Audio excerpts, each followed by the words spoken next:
Students. तो आज हम स्टार्ट करने वाले हैं हमारा ऑडिट ऑफ पार्टनरशिप फर्म की ऑडिट कैसे होती है। तो देखते हैं आज की पार्टनरशिप फर्म की ऑडिट होती कैसे है। तो टॉपिक का नाम है ऑडिट ऑफ फर्म्स, यानी पार्टनरशिप फर्म की यहाँ बात की जा रही है। तो मैंने कहा कि सर जो ऑडिटर होता है ना फर्म का, उसको पार्टनर अपॉइंट कर लेंगे। मतलब कि जो फर्म है, पार्टनरशिप फर्म है, उसके जो पार्टनर्स होंगे वो ऑडिटर को अपॉइंट कर लेंगे। और कैसे अपॉइंट करेंगे, कुछ डिसीजन लिया जाएगा उन पार्टनर्स के द्वारा जो उन्होंने लिख दिया होगा पार्टनरशिप एग्रीमेंट के अंदर। मान लो कि सर एक पार्टनरशिप फर्म के अंदर 10 लोग हैं। 10 लोगों ने जब पार्टनरशिप एग्रीमेंट साइन किया था, जब इनिशियल इसको बनाया था, तो उस समय उन्होंने लिख दिया कि ये दो पार्टनर है, इनके पास अथॉरिटी है कि इनको ऑडिटर को अपॉइंट करना है, उसको बार बार काम करवाना है उससे, उसके डॉक्यूमेंट जरूरी लगते हैं, वो सब डॉक्यूमेंट्स प्रोवाइड करने हैं उसके। और सारा जो भी काम होगा पार्टनरशिप फर्म के ऑडिट का, वो दो बंदे देखेंगे। इतनी बात मेरे को अभी तक समझ में आती है। जो भी उसका रिम्यूनरेशन होगा, मतलब कि कितने पैसे देने हैं उसको काम कराने के, वो भी वही पार्टनर डिसाइड करेंगे। और ये इम्पोर्टेंट है कि लेटर ऑफ अपॉइंटमेंट होगा जो बताएगा कि नेचर क्या होगा, स्कोप क्या होगा ऑडिट का। सेम टू सेम जैसे एंगेजमेंट लेटर होता है जो ऑडिटर देता है क्लाइंट को, देता है ऑडिटर क्लाइंट को। ऑडिटर एंगेजमेंट लेटर देता है क्लाइंट को ताकि बता सके कि मेरा लिमिटेशन ये है, मैं ये पर्टिकुलर एक्टिविटीज को चेक करूंगा, मैं इंटरनल कंट्रोल्स को चेक करूंगा, जिसके ऊपर मैं अपना ओपिनियन नहीं दूंगा। बट क्या करूंगा मैं उसको इसलिए चेक करूंगा ताकि टेस्ट ऑफ कंट्रोल्स लगाऊंगा, ताकि मैं देख सकूं कि जो बाकी जो आपने अकाउंट्स वगैरह प्रिपेयर किए हैं, वो आपने एप्लीकेबल फाइनेंशियल रिपोर्टिंग फ्रेमवर्क के हिसाब से प्रिपेयर किए हैं। उनमें कोई भी फ्रॉड नहीं है, उनमें कोई भी एरर वगैरह नहीं है। तो मेरे को इतनी बात समझ में आती है कि वहां पर जिसको हम एंगेजमेंट लेटर बोलते हैं, यहाँ पर इसको हम लेटर ऑफ अपॉइंटमेंट नाम का वर्ड यूज करते हैं। जिसमें क्या होता है, नेचर क्या होगा ऑडिट का, ऑडिट का स्कोप क्या होगा, इतनी बात लिखी जाती है। लिमिटेशन क्या होगा, लिमिटेशन मतलब क्या हो गया। मान लो एक पार्टनरशिप फर्म कह रही है कि हम आपको हमारे जो सप्लायर्स है, यानी जो हमारे क्रेडिटर्स है, जो हमारी लाइबिलिटी है, उन लोगों से हम आपको बात करने नहीं देंगे। तो क्या है सर, एक लिमिटेशन इम्पोज कर दिया हमने इसके ऊपर, ऑडिटर के ऊपर। तो मैंने कहा अगर जब ऑडिटर चेंज भी होगा तो क्या होता है पता है सर, जब ऑडिटर चेंज होता है तो जब नया ऑडिटर आएगा वो पुराने ऑडिटर से बात करेगा कि तूने इस फर्म की ऑडिट क्यों छोड़ी। अगर रीजन रिटायरमेंट का नहीं हुआ, जो कंपनी एक्ट की एक रिक्वायरमेंट है कि 5 साल के बाद आपका कूलिंग पीरियड लग जाता है, जिसको बोलते हैं 1 टर्म, और 10 साल के बाद कूलिंग पीरियड लग जाता है जिसको बोलते हैं 2 टर्म, जो कंपनी केस में होता है। इस बात मेरे को समझ में आती है कि जो पुराना ऑडिटर होगा वो एनओसी देगा, क्या देगा सर, नो ऑब्जेक्शन सर्टिफिकेट देगा किसको, नए वाले ऑडिटर को, जिसमें लिखा हुआ होगा कि मैंने ऑडिट इस फर्म की क्यों छोड़ी है और इसलिए तू ऑडिट ज्वाइन कर रहा है। सीधी सीधी बात लिखी होगी। तो मैंने इस पैराग्राफ में क्या सीखा, मैंने इस पैराग्राफ के अंदर ये सीखा है कि सर पार्टनरशिप एग्रीमेंट में ही लिख देंगे किन पार्टनर्स को अथॉरिटी देती कि कौन से पार्टनर्स ये सारा मैनेजमेंट करेंगे, कि ऑडिटर को अपॉइंट करना, उसका रिम्यूनरेशन डिसाइड करना, उसका चेंज होना, उसका स्कोप क्या है, उसका नेचर वगैरह सब कुछ डिफाइन हो जाएगा एक लेटर ऑफ अपॉइंटमेंट नाम की चीज के। आगे बढ़ते हैं। जो ऑडिटर होगा वो इंश्योर करेगा कि applicable financial reporting accounting standards, जिनको प्यार से बोलते हैं हम, एप्लीकेबल फाइनेंशियल रिपोर्टिंग फ्रेमवर्क, इसके अंदर एएस भी आता है, इंड एएस भी आता है। एएस आप पढ़ते हैं सीए इंटर के अंदर, और इंड एएस आप पढ़ते हैं सीए फाइनल के अंदर। तो मैंने बोला एज एन ऑडिटर की ड्यूटी होती है कि वो इंश्योर करेगा, क्या इंश्योर करेगा ऑडिटर, ऑडिटर ये इंश्योर करेगा कि जो हमारी आईसीआई है, institute of chartered accountants of India, उसने जो अकाउंटिंग स्टैंडर्ड बनाया है वो क्या ये पार्टनरशिप फर्म फॉलो कर रही है क्या, उसके हिसाब से डिस्क्लोजर देना चाहिए, दे रही है कि नहीं दे रही है, जो भी रेगुलेशंस वगैरह है वो फुलफिल कर रही है कि नहीं कर रही है, तो सारी बातें ऑडिटर को देखनी पड़ेगी। इतनी बात मेरे को समझ में आ गई। अगर फर्म को अपने ऑडिट अकाउंट्स का ऑडिट करवाना जरूरी है, कहाँ पर सर, किसी भी स्टैच्यूट के अंदर। एग्जाम्पल है वो तो इनकम टैक्स एक्ट के अंदर सेक्शन नंबर 44 बात करता है कि कब आपको इनकम टैक्स एक्ट के हिसाब से अपनी बुक्स वगैरह को अकाउंट बनाने पड़ेंगे। 44 भी बात करता है कि कब आपको अपने अकाउंट्स वगैरह को ऑडिट करवाना पड़ेगा। तो उसके रिक्वायरमेंट है। तो एज एन ऑडिटर देखेगा कि पर्टिकुलर कोई अगर स्टेच्यूट यानी कोई एक्ट, कोई लॉ, कोई रेगुलेशन अप्लाई होता है सामने वाली एंटिटी के ऊपर, तो वो क्या एंटिटी उस अकाउंट के हिसाब से, मतलब उस रेगुलेशन के हिसाब से, उस रूल के हिसाब से अपने अकाउंट्स को ऑडिट करवा रही है या नहीं करवा रही है। नहीं करवाएगी तो ऑडिटर अपना ओपिनियन को मॉडिफाई कर देगा। इतनी बात मेरे को समझ में आती। आगे बढ़ते हैं। ऑडिटर अपनी रिपोर्ट को क्वालिफाई कर देगा। क्वालिफाई का मतलब क्या होता है सर? क्वालिफिकेशन दे देगा, क्वालिफाइड ओपिनियन दे देगा, या फिर मॉडिफाइड ओपिनियन दे देगा। जब उसको लगता है कि उस एंटिटी ने अकाउंटिंग स्टैंडर्ड्स का कंप्लाई नहीं किया, AS2 बोलता है कि कॉस्ट और एनआर विचुअल इस लोअर के ऊपर दिखाओ। आपने हाईएस्ट के ऊपर दिखा रखा है, क्यों? आपको विंडो ड्रेसिंग करनी है, आपको शेयर होल्डर्स को पागल बनाना है ताकि वो आपकी कंपनी में आकर इन्वेस्ट करें। तो ऐसा तो नहीं चलेगा ना। इसलिए ऑडिटर आपको क्वालिफाइड ओपिनियन या मॉडिफाइड ओपिनियन दे देता है। फिर आगे बढ़ते हैं। अगर आपने डिस्क्लोजर दिया है कि हमने इन अकाउंटिंग स्टैंडर्ड को फॉलो नहीं किया, तो ये सफिशिएंट होगा without a subject matter qualification. मतलब कि मान लो एक एंटिटी ने कोई भी एस माना, मैंने बोला AS4 event occurring after balance sheet date, वो फॉलो नहीं किया। एंटिटी ने डिस्क्लोजर दे दिया कि हमने इस पर्टिकुलर रीजन के चक्कर में उसको फॉलो नहीं किया है, इससे हमने हमारी बुक्स ऑफ अकाउंट्स बनाई है, तो इतने अमाउंट का डिफरेंस आ रहा है प्रॉफिट के अंदर, या फिर एसेट और लाइबिलिटी में इतना अमाउंट का डिफरेंस आ रहा है, तो ये चलेगा। मतलब अगर आपने किसी स्टैंडर्ड को फॉलो नहीं किया, अकाउंटिंग स्टैंडर्ड को, तो आप डिस्क्लोजर बता दो कि हमने फॉलो नहीं किया, और अगर ये सफिशियंट होगा और ऑडिटर इसके ऊपर क्वालिफाइड ओपिनियन नहीं देगा, यानी ऑडिटर क्या देगा? अनक्वालिफाइड ओपिनियन देगा। ऐसा यहाँ पर लिखा हुआ है। आगे बढ़ते हैं। सर क्या वो मैटर्स होंगे जो कंसीडर किए जाएंगे ऑडिट स्टार्ट करने से पहले? तो मैंने बोला ऑडिट स्टार्ट करने से पहले ऑडिटर पार्टनरशिप एग्रीमेंट देखता है, वो प्रोविजंस देखता है। प्रोविजन किस बारे में? वो देखता है कि फर्म का नाम क्या है, स्टाइल क्या है, इसमें फर्म बिजनेस कंटिन्यू कर रही है। मान लो कोई झटका बनी है, तो नाम नहीं करती होगी, तो भाई उसका नाम क्या है और किस पर्टिकुलर बिजनेस में वो डील करती है। भाई मेंस वेयर में डील करती है, पान की शॉप है, मॉल वगैरह में डील करती है, कंस्ट्रक्शन की कोई है कंपनी है, वगैरह वगैरह। फिर आता है कि सर ड्यूरेशन क्या है पार्टनरशिप का? ड्यूरेशन का मतलब क्या होता है कि भाई जिसको बोलते हैं हम लिमिटेड टाइम पार्टनरशिप। अगर आपने पढ़ा हो सीए फाउंडेशन की इंडियन पार्टनरशिप एक्ट 1932 के अंदर, कि भाई वो पार्टनरशिप का ड्यूरेशन क्या है, कि भाई 5 साल चलेगी पार्टनरशिप वाली, 6 साल चलेगी, या फिर पर्टिकुलर प्रोजेक्ट कंप्लीट होगा तब तक पार्टनरशिप चलेगी हमारी। तो ये बात मेरे को समझ में आ रही। फिर तीसरा बोलता है कि सर कितना कैपिटल का अमाउंट जो कंट्रीब्यूट किया जाएगा हर पार्टनर के द्वारा, वो भले फिक्स्ड हो या वेरी किया है साल बर साल।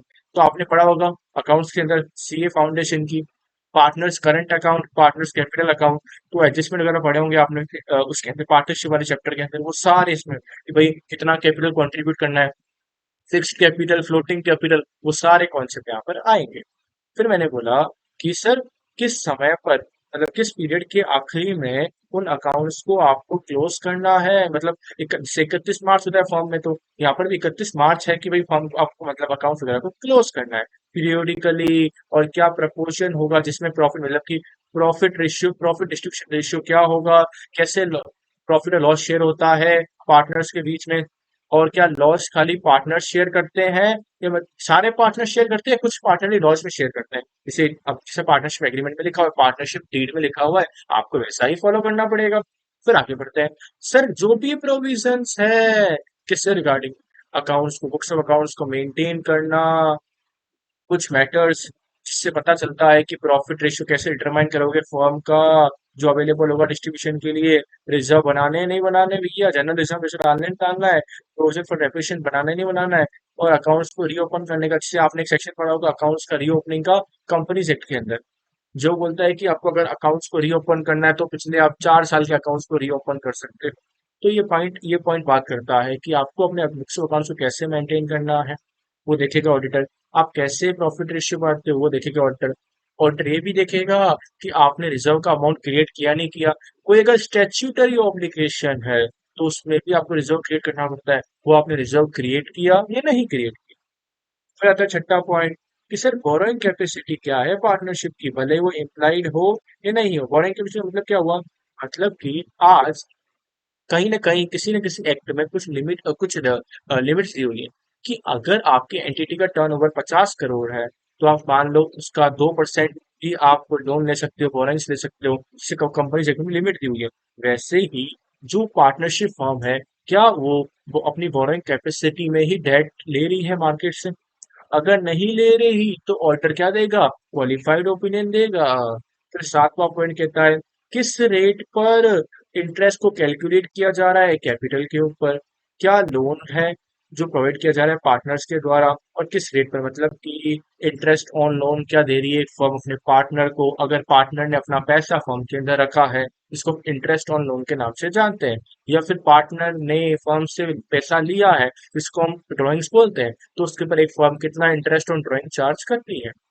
फिर मैंने बोला कि सर क्या कोई सैलरी पेबल है क्या पार्टनर्स को, या फिर कुछ विड्रॉल्स परमिटेड है क्या प्रॉफिट के अगेंस्ट, किस हद तक है, मतलब कि आज अगर कोई सैलरी की पे की जा रही है पार्टनर्स को, मतलब पार्टनर है, वर्किंग पार्टनर को हम बोल रहे हैं कि हर महीने 30,000 रुपए देंगे पर मंथ का, तो वो देखना है आपको कि यार वो आपने पार्टनरशिप एग्रीमेंट में लिखा हुआ था क्या कि सैलरी पे करनी है पार्टनर्स को, ये नहीं। और पार्टनर से क्या किया, जो अपना प्रॉफिट था वो अर्न, मतलब प्रॉफिट अर्न होते ही कंपनी में से निकाल लिया, तो उसका कुछ प्रोविजन है कि भाई प्रॉफिट को आपको 1 साल तक रखना पड़ेगा, 31 मार्च आएगी तभी निकाल सकते हो प्रॉफिट को, या नहीं निकाल सकते, और किस हद तक निकाल सकते हो, सारी बातें इधर कवर होगी। फिर नाइन्थ में आता है कि पार्टनर की ड्यूटी क्या होगी, कैसे मैनेज किया जाएगा बिजनेस फॉर्म का, और कैसे पार्टनर एक्ट करता है मैनेजिंग पार्टनर की तरह, मतलब सर ये वाला पॉइंट बात करता है कि आज मान लो 10 पार्टनर है फर्म में, दो पार्टनर को हमने अथॉरिटी दी ऑडिटर अपॉइंट करना, दो पार्टनर को हमने बोला कि तू सारा लिटिगेशन वगैरह देखना, दो पार्टनर को हमने बोला कि हमको हमारी कंपनी में प्रॉफिट कम लग रहा है, हमको मर्ज करना है किसी कंपनी के साथ, तो वो कंपनियां ढूंढ जिससे मर्ज कर सके प्रॉपरली। तो ये क्या है, ये सारी अलग अलग ड्यूटीज है जो पार्टनर्स को अलॉट की जा चुकी है, जिसमें बिजनेस को मैनेज करना, तो उसको मैनेजिंग पार्टनर्स बोलते हैं प्यार से। और किसी को बोलने बोला कि हमने आपको रिक्रूट करना है लोगों को पार्टनरशिप फॉर्म के लिए, तो उसको हम एचआर मैनेजर बोल देंगे, तो सारी बातें, ड्यूटीज क्या है वो सब कौन समझेगा, वो सब समझेगा कंपनी का ऑडिटर, जो ऑडिटर अपॉइंट होगा। कौन बैंक अकाउंट ऑपरेट करता है फॉर्म के नाम पर, फर्म का नाम क्या है sir, ABC private limited, partners कौन है सर, एबीसी। तो ए बी या सी, इन तीनों में से कौन सा बंदा होगा जो बैंक में जाएगा, अपना अपना फिंगरप्रिंट लगाएगा, या फिर अपना लॉकर वगैरह रख लिए, या फिर अपना साइन करेगा, जिसके बिहार पर फर्म ट्रांजेक्शन अकर कर सकती है, और कितना सरप्लस फंड वो इन्वेस्ट कर सकता है बैंक अकाउंट से निकालकर किसी पर्टिकुलर प्रोजेक्ट में, किसी डील के अंदर, किसी इन्वेस्टमेंट, जिसको बोलते शेयर मार्केट वगैरह में इन्वेस्टमेंट कितना कर सकता है। फिर मैंने बोला कि सर लिमिटेशन क्या होगी, रेस्ट्रिक्शंस क्या होगा, जो आपने एग्री किया है, राइट्स क्या है, पावर्स क्या है पार्टनर्स के, इम्प्लाइड अथॉरिटी क्या है कि आप प्लेज कर सको फर्म के क्रेडिट को और एंटर कर सको उसको लाइव पर, मतलब कि सर लिमिटेशन, रेस्ट्रिक्शंस एक पार्टनर के ऊपर क्या लगा रखे हैं कि भाई वो पार्टनर मान लो कंपनी में इतने रुपए से ज्यादा निकाल नहीं सकता 1 साल के अंदर प्रॉफिट, रेस्ट्रिक्शंस कह सकते हैं उसको कि भाई अगर वो कल को मर भी जाता है तो उसके जो उसके जो रियल वंस होंगे, हम उनको इतना ही पैसा दे सकते हैं, ये रेस्ट्रिक्शन लगा दिया, ये लिमिटेशन लगा दिया आपने, उसका राइट क्या होगा, उसका पावर क्या होगा, मतलब कि वो कंपनी के बिहा मतलब वो फर्म के बिहा पर कॉन्ट्रैक्ट एंटर कर सकता है नहीं एंटर कर सकता, क्या उसको जितनी अथॉरिटी है या नहीं है, ये सारी बातें। सर अब एडवांटेज क्या है, अगर हमने पार्टनरशिप फर्म का ऑडिट करवाया तो एडवांटेज क्या होगा इसका, तो एडवांटेज ये होगा, पहला आता है पॉइंट डिस्प्यूट का, डिस्प्यूट का यानी आप अपने अकाउंट सेटल कर सकते हो पार्टनर्स के बीच में, कुछ डिस्प्यूट आ रहा हो मान लो, उसको खत्म कर सकते हो। और कि क्या होगा कि कुछ एरर वगैरह आ रहा हो, तो आप उसको सब्सिक्वेंटली आके अकाउंट्स में सही कर सकते हो। तो क्या होगा, कोई डिस्प्यूट होने वाला है मान लो, नया पार्टनर आ गया, बोल रहा है कि यार आपने गुडविल बताई मुझे 8 लाख रुपए की, आप अपने अकाउंट्स दिखाओ, तो उसके लिए भी हो सकता है इसको बहुत रेजोल्यूशन, कोई पार्टनर चाह रहा है उसको उसका हिस्सा देना है, तो उसके लिए भी रिटायरमेंट के ऊपर, डेट के ऊपर पार्टनर की जब ऑडिटेड अकाउंट्स जो एक्सेप्ट किए जाएंगे पार्टनर्स के द्वारा, वो क्या ऐसा एक ऐसा एविडेंस है जिससे हम अमाउंट निकाल सकते हैं रिटायरिंग पार्टनर के लिए, और उसके रिप्रेजेंटेशन को, डिजीज पार्टनर मतलब पार्टनर निपट गया तो क्या होगा, उसका शेयर कैपिटल का पैसा देना, उसका प्रॉफिट का शेयर देना उसकी फैमिली को, तो उसमें भी ये काम आता है कि भाई अकाउंट, हमारे जो अकाउंट्स वगैरह है वो ऑडिटेड है, और हम उसके बेसिस पे आपको आपके हिस्सा दे रहे हैं। तीसरा आता है रिलायबल।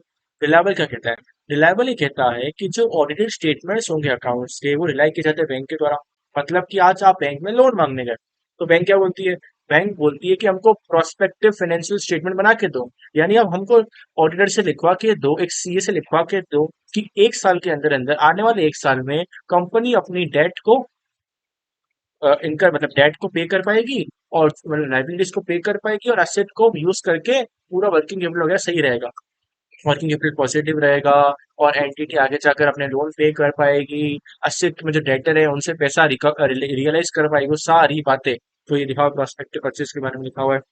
एडमिशन नया पार्टनर आएगा तो उसमें भी हेल्पफुल होगा ये।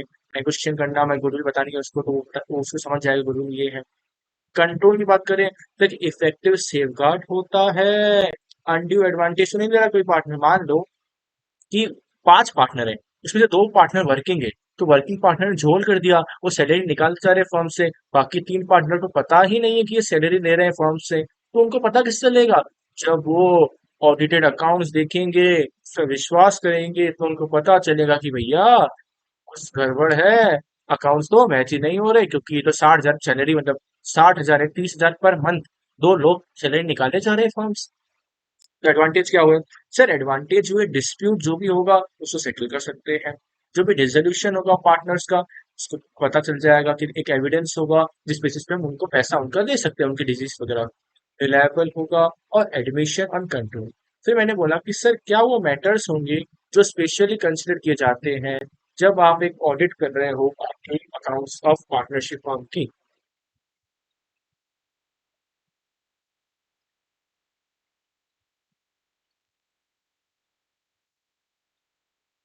तो मैंने क्या कहा? सर मैंने कहा कि सर क्या मैटर्स होंगे जिसको आप स्पेसिफिकली कंसिडर करते हो जब आप ऑडिट करते हो अकाउंट्स की पार्टनरशिप फर्म की? तो पहला यहाँ पर क्या आएगा sir? Letter of appointment. Letter of appointment क्या होता है? जैसे कि इंगेजमेंट लेटर की औकात होती है जो ऑडिटर देता है क्लाइंट को, जिसमें लिखा हुआ होता है ऑडिटर का नेचर ये है, ऑडिट का नेचर ये होगा, ऑडिट का स्कोप ये होगा, इन पर्टिकुलर एरिया में चेकिंग करेगा वो बंदा, वो ओपिनियन देगा, ये सारी बातें, वो एसए को फॉलो करेगा, ये देखेगा कि एंट्री ने जो अपने अकाउंट्स वगैरह बनाए हैं उसमें अकाउंटिंग स्टैंडर्ड को फॉलो किया या नहीं किया, वो सारी बातें आती हैं। तो क्या कहा? सर लेटर ऑफ अपॉइंटमेंट क्या होता है? साइन करेगा कौन? पार्टनर। ऑथराइज मतलब ऑथराइज सील होगी कंपनी की, मतलब उस फॉर्म वगैरह की, उसमें बता दिया जाएगा कि नेचर क्या होगा, स्कोप क्या होगा, ऑडिट का लिमिटेशन क्या होगी, ऑडिटर के ऊपर कोई लिमिटेशन इम्पोज की जाएगी तो बाहर के लोगों से एविडेंस इकट्ठा नहीं कर सकता, फॉर्म के बाहर के जो लोग हैं, फॉर्म का सप्लायर हो गया, फॉर्म का क्रेडिटर हो गया, मतलब बात तो सुनिए, उसके अलावा फॉर्म के डेटा कंफर्म नहीं कर सकता बातें, तो ये लिमिटेशन इम्पोज कर दिया किसने? सर फॉर्म के पार्टनर्स ने ऑडिटर के ऊपर। दूसरा आता है कि sir partnership documents. Partnership documents का मतलब ये हुआ कि जो भी माइन्यूट्स बुक होगी, जिसकी जो भी मीटिंग्स वगैरह होगी पार्टनर्स के बीच में, उनकी माइन्यूट्स बुक मेंटेन की जाती है, पता है पार्टनरशिप में। हाँ, तो उसमें जो भी उसमें क्या रिकॉर्ड करेंगे वो, कि जिन्होंने जो भी मान लो पॉलिसी डिसीजन लिया होगा पार्टनर्स ने कि भाई एक्स्ट्राऑर्डिनरी कैपिटल एक्सपेंडिचर करना है तो कैसे करेंगे, लोन रेज करना है तो कौन रेज करेगा, कितना कर सकता है, कितनी लिमिट में कर सकता है, असित परचेस करना है तो किससे टेंडर मंगाए, किससे नहीं मंगाए, जो भी एक्स्ट्राऑर्डिनरी कॉन्ट्रैक्ट वगैरह है जो रूटीन नेचर के नहीं होते, यानी ऑडिटर को अगर पता करना है कि पार्टनरशिप में क्या चल रहा है तो वो माइन्यूट उठा लेगा, उसमें देखेगा कि क्या पॉलिसी डिसीजन लिए गए पार्टनर्स के द्वारा, कैसे वो ऑथराइज करते हैं किसी कैपिटल एक्सपेंडिचर को, मतलब कोई एसेट वगैरह बाय करना हो, कोई लोन रेज करना हो, कोई कॉन्ट्रैक्ट अमाउंट वगैरह हो, तो वो सारी बातें आती है उसके अंदर। फिर मैंने कहा सर ऑब्जेक्ट्स क्या होंगे पार्टनरशिप के? तो मैंने बोला कि वेरीफाई करना है कि एक पार्टनरशिप जो फॉर्म है वो काम कर रही है पार्टनरशिप एग्रीमेंट के हिसाब से, जैसे कि एक कंपनी अपना काम करती है एमओए और एओए के हिसाब से, नहीं आर्टिकल ऑफ एसोसिएशन और मेमोरेंडम एसोसिएशन के हिसाब से, वैसे ही एक पार्टनरशिप एग्रीमेंट के हिसाब से अपना काम कर रही है। और उसने उसको एक्सटेंशन नहीं दिया, मतलब कि जो उसमें लिखा हुआ है उससे ज्यादा नहीं किया एक्सटेंशन, जो उसमें लिखा हुआ है उससे कुछ और नहीं किया मॉडिफिकेशन। जो बुक्स ऑफ अकाउंट्स है, कोई ऑडिटर एग्जामिन करता है बुक्स ऑफ अकाउंट्स, क्या वो रीजनेबल है और क्या वो एड्यूकेट है, पार्टनरशिप में जैसी होनी चाहिए, मतलब क्या इतनी इतनी पर्याप्त है जितनी पार्टनरशिप फॉर्म में होनी चाहिए। फिर आता है sir mutual interest. Mutual interest का मतलब होता है कि वेरीफाई करना कि कोई भी पार्टनर एक्टिवली इंगेज नहीं है पार्टनरशिप में, जो पार्टनरशिप डीड में नाम नहीं लिखा हो, मतलब कि मान लो एंटिटी के अंदर 5 पार्टनर है, पार्टनरशिप डीड में 4 पार्टनर का नाम लिखा हुआ है, जो एक पार्टनर पार्टनर नहीं है उसके पास खाली नाम लिखा हुआ है। फिर आता है sir provision for tax. Provision for tax कहता है कि कंफर्म करना कि जो प्रोविजन है कि भाई आज अगर फर्म का जो टैक्स पे करना है पार्टनरशिप को, जो उसने अकाउंट्स में लिखा है वो सही है कि गलत है, मतलब कि मान लो अगर फर्म का प्रॉफिट आ रहा है कितना, 10 लाख रुपए का, तो देखना है आपको कि 10 लाख में से पहले 3 लाख का टैक्स पे होगा, फिर जो 7 लाख आएगा फिर वो पार्टनर्स में उनके एप्रोप्रिएट प्रॉफिट रेशियो में आपको डिस्ट्रीब्यूट कर किया कि नहीं किया। लास्ट में आता है डिवीजन प्रॉफिट, वेरीफाई करना कि जो प्रॉफिट जो लॉस है वो डिवाइड होना चाहिए पार्टनर्स में प्रॉफिट शेयरिंग रेशियो के अंदर। जो भी ये सारे स्टेप्स थे जो इन्वॉल्व है पार्टनरशिप ऑडिट में, उसको पता चलता है कि जो ऑडिट है बाकी कमर्शियल अंडरटेकिंग्स की, मतलब कि बैलेंस शीट को वेरीफाई करना, स्टेटमेंट ऑफ पीएल को देखना, ताकि हमको पता चल सके कि जो accounts true and fair state of affairs बता रहे हैं उस पर्टिकुलर कंपनी के। और जो हमारा ऑब्जेक्ट है कि हम एग्जामिन करेंगे पार्टनरशिप एग्रीमेंट को, एक इम्पोर्टेंट फीचर हो जाता है। सबसे मेन बात क्या होती है? सबसे मेन बात ये होती है कि आज अगर कोई पार्टनरशिप फर्म है तो अपना काम कर रही है, तो पार्टनरशिप एग्रीमेंट को फॉलो करना, जो उन्होंने इंटरेस्ट ऑन कैपिटल, इंटरेस्ट लिखा है क्या वही चार्ज किया जा रहा है कि ज्यादा चार्ज किया जा रहा है, तो सारी बातें देखना। और जो ऑडिटर होगा वो रिपोर्ट करेगा पार्टनर्स को जब उसको लगता है पार्टनर्स के इंटरेस्ट में कि जो फर्म है वो एंगेज ऐसी एक्टिविटीज में जो वॉयलेट कर रही है और जो ऑथराइज नहीं की गई थी पार्टनरशिप एग्रीमेंट को। यानी पार्टनरशिप फर्म कुछ ऐसा काम कर रही है कि जो पार्टनरशिप एग्रीमेंट में नहीं लिखा हुआ। मान लो पार्टनरशिप एग्रीमेंट में लिखा हुआ है कि हम एक फर्म बनाएंगे प्रॉफिट मोटिव से, जिससे हम एक मेडिकल शॉप खोलेंगे जिसमें हम मेडिसिन वगैरह बेचेंगे, बट वो जो फर्म है वो केमिकल बेच रही है। गलत बात है भैया, पार्टनरशिप एग्रीमेंट में लिखा हुआ है कि आपका पर्पस क्या बिजनेस का, कि हम मेडिसिन बेचेंगे, पर आप तो एक केमिकल बेच रहे हो। तो क्या करेगा? ऑडिटर क्वालिफाइड ओपिनियन देगा। तो ये था हमारा पार्टनरशिप फर्म का ऑडिट। इसके बाद आएगा आपके एलएलपी फर्म का ऑडिट, इसके लिए जुड़े हुए। Thank you.